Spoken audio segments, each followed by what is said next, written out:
di perusahaan-perusahaan startup di Amerika itu hari liburnya unlimited. Unlimited.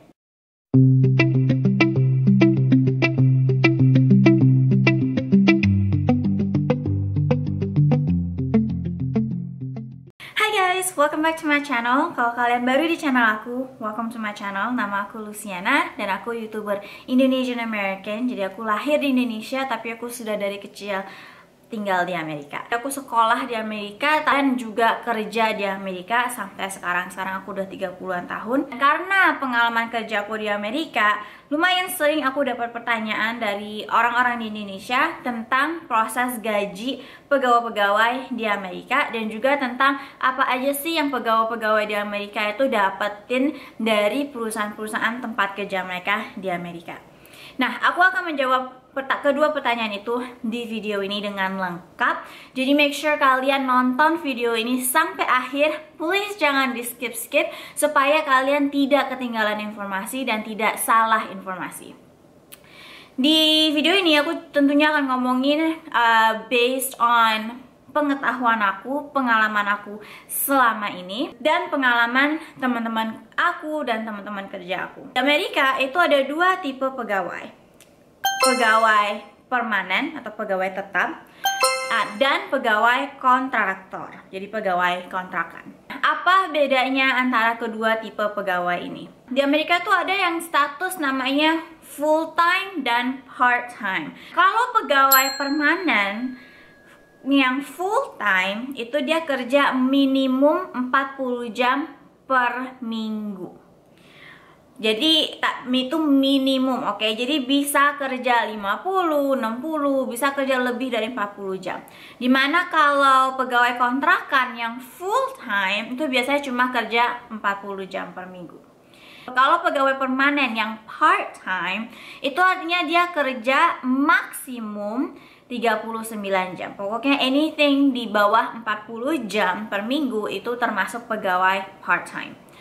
Itu kalau pegawai permanen. Kalau pegawai kontrakan itu ya sama, maksimum 39 jam per minggu. Jadi kalau soal status full time atau part time, pegawai kontrakan itu kalau full time itu cuma 40 jam per minggu, tapi kalau pegawai permanen, kalau full time itu minimum 40 jam, berarti bisa lebih dari 40 jam. Nah, soal hitungan bayaran. Nah, kalau pegawai permanen itu, nah di sini namanya bayarannya itu salary. Jadi salary itu hitungannya per tahun. Jadi misalnya kalau orang bilang $50.000 per tahun itu hitungan untuk pegawai-pegawai permanen. Dimana kalau pegawai kontrakan itu tuh hitungannya per jam. Jadi misalnya orang ada bilang dibayar $25 per jam, itu biasanya dia itu pegawai kontrakan. Nah, kalau pegawai permanen itu nggak dapet ekstra bayaran untuk kerja overtime, untuk kerja lembur itu nggak dapat ekstra bayaran. Tapi kalau pegawai kontrakan itu dapat bayaran ekstra kalau dia kerja overtime. Itu salah satu perbedaan terbesar antara pegawai permanen sama pegawai kontrakan, guys, bayaran. Nah, terus seberapa sering sih pegawai di Amerika itu dapat gaji? Nah, ini tergantung perusahaannya. Cuma selama 10 tahun terakhir aku kerja di Amerika, aku udah kerja sama 7 perusahaan, dan biasanya yang aku lihat itu tuh biasanya perusahaan di Amerika bayarnya tuh either setiap 2 minggu atau setiap pertengahan bulan dan akhir bulan. Dan ini sama sebenarnya antara pegawai permanen sama pegawai kontrak. Kedua tipe pegawai itu jadwal pembayarannya itu sama, tergantung perusahaannya gitu. Nah, jadi misalnya hitungannya untuk pegawai permanen, misalnya pegawai permanen si B ini kan hitungan gajinya kan $50.000 per tahun. Jadi kalau misalnya perusahaannya itu bayarnya tiap 2 minggu, jadi tuh setiap kali dapat bayaran itu dihitungnya tuh 50.000 dibagi 52 minggu dikali 2 minggu gitu. Karena dalam 1 tahun itu ada 52 minggu hari kerja gitu. Dimana kalau pegawai kontrakan, misalnya pegawai kontrakan dibayar $25 per jam, setiap 2 minggu itu dia dapat $25 kali berapa jam yang dia kerja gitu guys. Itu perbedaan soal seberapa sering kita dibayar, oke? Jadi tergantung perusahaannya. Oke, nah terus hal kedua yang paling membedakan pegawai permanen sama pegawai kontrakan itu dalam employee benefit. Employee benefit itu artinya apa aja yang pegawai di Amerika dapat dari perusahaan tempat kerja kita. Kalau pegawai permanen itu kita dapat asuransi. Asuransi itu dapat asuransi kesehatan badan, dapat asuransi kesehatan mata, asuransi kesehatan gigi, asuransi life insurance. Jadi kalau life insurance itu asuransi kalau in case kita amit-amit meninggal. Jadi kalau kita meninggal, keluarga kita itu dapat uang dari perusahaan tempat kerja kita. Terus asuransi disability. Jadi disability itu kalau misalnya kita lagi kerja tuh sampai cacat, jadi disable, kita dapat uang dari perusahaan tempat kerja kita. Nah, terus ada juga asuransi di sini namanya accidental death and dismemberment. Ini basically asuransi untuk kalau kita sebagai pegawai itu terluka waktu lagi ngerjain kerjaan, itu kita dapat uang dari tempat kerja kita juga kalau sampai amit-amit kita sampai terluka di tempat kerja. Oke, nah terus ini apa asuransi ini bayar? Tergantung, beberapa asuransi ini kita tetap mesti bayar, biarpun sangat rendah. Beberapa asuransi ini kita dapat dengan gratis. Nah, jadi asuransi yang bayar kayak misalnya kesehatan badan, asuransi kesehatan mata, asuransi kesehatan gigi, itu kita sebagai pegawai tetap bayar per bulan. Bayarannya ini diambil dari gaji kita sebelum gaji kita dipajak. Tapi bayaran per bulannya ini sangat rendah dibanding kalau kita nggak dapat asuransi dari perusahaan. Jadi kalau misalnya si A itu dapat asuransi dari kantornya, dari perusahaan tempat kerjanya, dia misalnya cuma bayar $65 per bulan untuk dapetin asuransi kesehatan. Dimana kalau si A ini nggak dapat asuransi dari tempat kerjanya, itu dia mesti bayar $500 per bulan guys untuk asuransi kesehatan.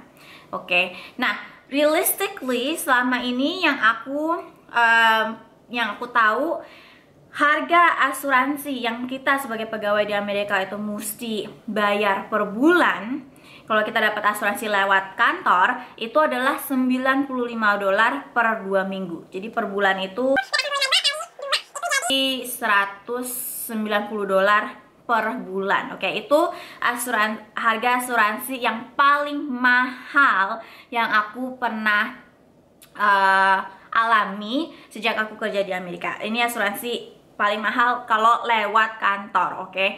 Kalau again, seperti tadi aku bilang, kalau kita nggak dapat asuransi lewat kantor, kita mesti beli asuransi sendiri lewat pribadi, itu $500 per bulan biasanya harganya guys.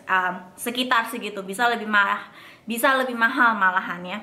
Itu asuransi kesehatan. Asuransi kesehatan mata dan asuransi kesehatan gigi juga sama prosesnya. Kita sebagai pegawai tetap mesti bayar per bulan atau per 2 minggu dan itu uangnya itu diambil dari gaji kita sebelum gaji kita dipajak. Tapi kalau asuransi yang life insurance, disability insurance, sama accidental death and dismember insurance, ketiga yang terakhir itu kita biasanya kalau lewat tempat kerja kita itu kita gratis. Jadi yang bayarin itu 100% tempat kerja kita guys. Itu kalau pegawai tetap atau pegawai permanen ya. Kalau pegawai kontrakan itu nggak dapat asuransi dari kantor, dari tempat kerjanya sama sekali. Oke, nah terus kalau pegawai permanen itu juga dapat sesuatu yang namanya flexible spending account dari tempat kerja. Flexible spending account atau FSA, akun tabungan untuk ongkos-ongkos kesehatan gitu. Jadi kita sebagai pegawai buka FSA account lewat kantor, dan kita bisa pilih kita mau masukin ke akun ini berapa dolar tiap bulan atau setiap 2 minggu. Dan ini uang yang kita masukin ke dalam akun ini diambil dari gaji kita sebelum gaji kita dipajak sama pemerintah. Oke? Nah, terus uangnya ini di dalam akun FSA ini untuk apa? Uang yang kita masukin di dalam akun FSA ini untuk bayar ongkos-ongkos kesehatan. Kayak misalnya kita bayar contact lens, kayak misalnya aku beli contact lens setiap tahun itu kan, aku bisa minta reimbursement dari perusahaan FSA ini untuk basically balikin reimburse uang yang sudah aku bayar untuk beli contact lens gitu ya. Terus juga kita bisa pakai uang yang di FSA ini untuk misalnya ongkos untuk ke dokter, ongkos untuk beli obat-obatan, ongkos untuk beli Band-Aid gitu ya. Kalau akhir tahun kita nggak pakai uang yang sudah kita masukin ke dalam akun FSA ini, ya uangnya ini hilang gitu. Maksudnya hilang tuh maksudnya diambil sama perusahaan FSA gitu, nggak dibalikin ke kita gitu. Beda perusahaannya itu mesti beda akun FSA-nya. Itu namanya FSA, Flexible Spending Account. Nah, again kalau itu yang dapat itu tuh kalau pegawai permanen. Kalau pegawai kontrakan itu tidak dapat FSA. Juga perusahaan-perusahaan di Amerika itu kasih akun namanya HSA. Nah, itu Health Savings Account. Ini sama, cara bekerjanya nih sama seperti FSA, sama seperti Flexible Spending Account yang barusan aku ceritain guys. Cuma bedanya sama FSA itu adalah kalau Health Savings Account ini, HSA, ini kita bisa, kalau kita nggak pakai tahun ini, tahun depan kita masih bisa pakai uang itu guys. Dimana kan kalau tadi aku bilang yang FSA, yang Flexible Spending Account itu, kita kan kalau tahun ini kita nggak pakai, kita hilang uangnya gitu kan. Tapi kalau HSA, kalau tahun ini kita nggak pakai, tahun depan kita masih bisa pakai. Itu cuma untuk pegawai permanen, pegawai kontrakan juga nggak dapat HSA. Dan pegawai permanen pun kita cuma bisa milih satu guys. Kalau kita udah milih kita mau masukin uang di akun FSA, kita nggak boleh masukin uang di akun HSA. Kita jadi cuma boleh milih salah satu. Oke. Selanjutnya yang pegawai di Amerika dapetin dari tempat kerja adalah 401k. Ini basically tabungan untuk masa tua pegawai. Dan again ini cuma pegawai permanen yang dapetin. Pegawai kontrakan itu nggak dapat 401k guys. Jadi ada satu perusahaan yang emang kerjanya itu membuat akun-akun 401k, dan terus tempat kerja kita itu partneran sama perusahaan itu. Dan kita sebagai pegawai di tempat kerja kita buka akun 401k lewat tempat kerja kita. Dan terus kita bisa pilih setiap bulan atau setiap 2 minggu kita mau masukin berapa persen dari gaji kita ke akun 401k. Dan uangnya itu diambil dari gaji kita sebelum pajak. Beberapa perusahaan di Amerika, biasanya perusahaan-perusahaan besar di Amerika itu ada namanya matching akun 401k-nya pegawai di perusahaan itu.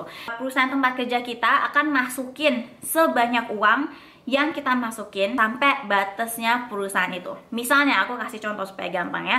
Misalnya perusahaan A, misalnya aku kerja di perusahaan A, dan perusahaan A ini ada 5% matching. Jadi ada matching 5% untuk 401k akun pegawai-pegawainya.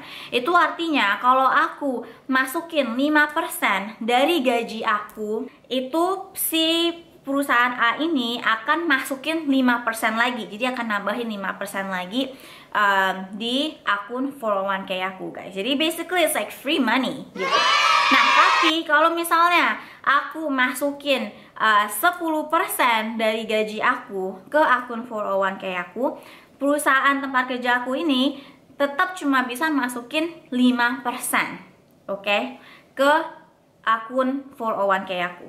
Nah, kalau aku masukin 3% dari gaji aku ke akun 401k ini, si perusahaan aku, tempat kerja aku ini akan masukin ya cuma 3% gitu. Kalau kalian ada pertanyaan tentang itu, komen aja di bawah. Jadi basically perusahaan-perusahaan besar di Amerika itu biasanya kasih matching ke 401k, ke tabungan untuk masa tua pegawai, dan itu artinya basically free money gitu.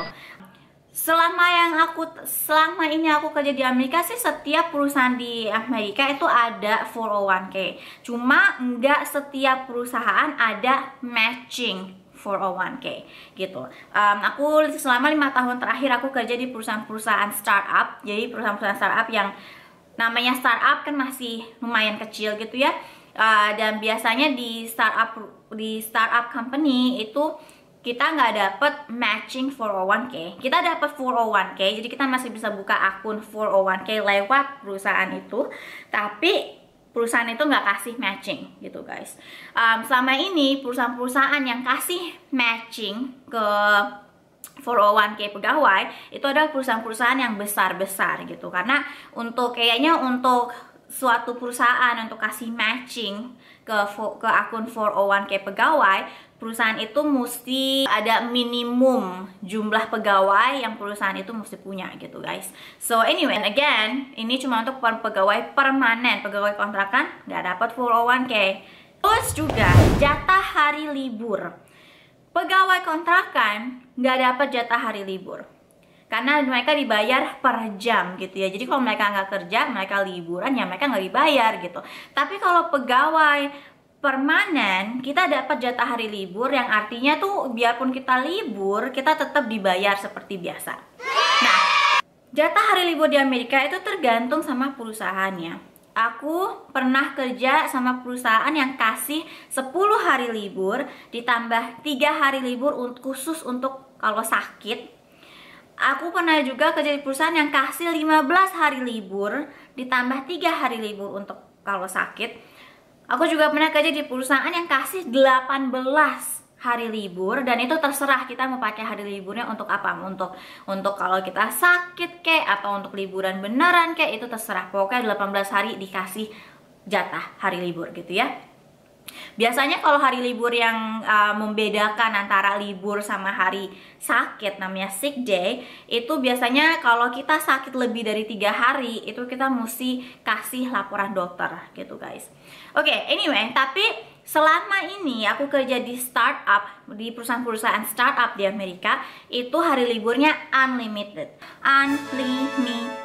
Oke, jadi nggak ada akhirnya gitu. Technically kita bisa minta libur 1 bulan penuh, cuma ya kalau mau ngambil 1 bulan penuh ya kita juga mesti mesti considerate sama teman-teman kerja kita gitu. Tapi basically kalau kita mau libur 1 bulan penuh, asal kerjaan kita itu tetap selesai, ya sebenarnya nggak apa-apa aja gitu. Cuma selama ini aku di accounting 5 tahun terakhir aku kerja di perusahaan-perusahaan startup, unlimited hari liburnya, tapi aku nggak pernah yang namanya ngambil 1 bulan penuh hari libur sekaligus. Itu aku nggak pernah guys, karena aku nature kerjaan aku di accounting, kita nggak bisa ngambil 1 bulan penuh. Terus kalau pegawai permanen di Amerika itu juga dapat yang namanya medical leave. Jadi medical leave itu hari libur ekstra untuk pegawai yang sakit parah. Liburan ekstranya tuh bisa berbulan-bulan gitu, tapi biasanya mesti ada laporan dari dokter yang menunjukkan bahwa pegawai ini sakit parah dan mesti libur berbulan-bulan. Ada yang namanya family leave. Jadi family leave itu hari libur ekstra untuk pegawai yang punya keluarga dekat yang sakit parah, dan si pegawai ini mesti ngurus keluarganya itu yang lagi sakit. Itu family leave, dan again ini juga bisa berbulan-bulan liburnya. Ada juga yang namanya personal leave. Personal leave ini hari libur ekstra untuk pegawai yang perlu liburnya tuh lebih lama dari biasanya dikasih. Ini biasanya, setahu aku, biasanya pegawai-pegawai di Amerika ini pakai personal leave itu kalau mereka lagi ada masalah sama mental health. Misalnya mereka kerjanya terlalu stres gitu ya, jadi mereka perlu break yang berbulan-bulan gitu. Tapi selama kita ngambil semua leave ini, kita masih dibayar guys. Pegawai permanen itu juga dapat yang namanya maternity leave.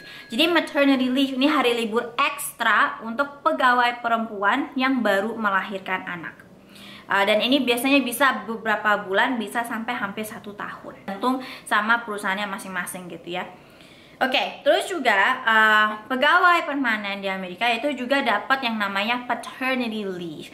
Jadi paternity leave ini hari libur ekstra untuk pegawai laki-laki yang istrinya baru melahirkan. Dan ini bisa beberapa bulan, tapi biasanya nggak selama maternity leave. Nah, yang setahu aku ini sekarang ini di Amerika dan even di UK ini perusahaan-perusahaan lagi coba mendorong suatu undang-undang di mana perusahaan itu bisa kasih namanya parental leave instead of maternity leave atau paternity leave.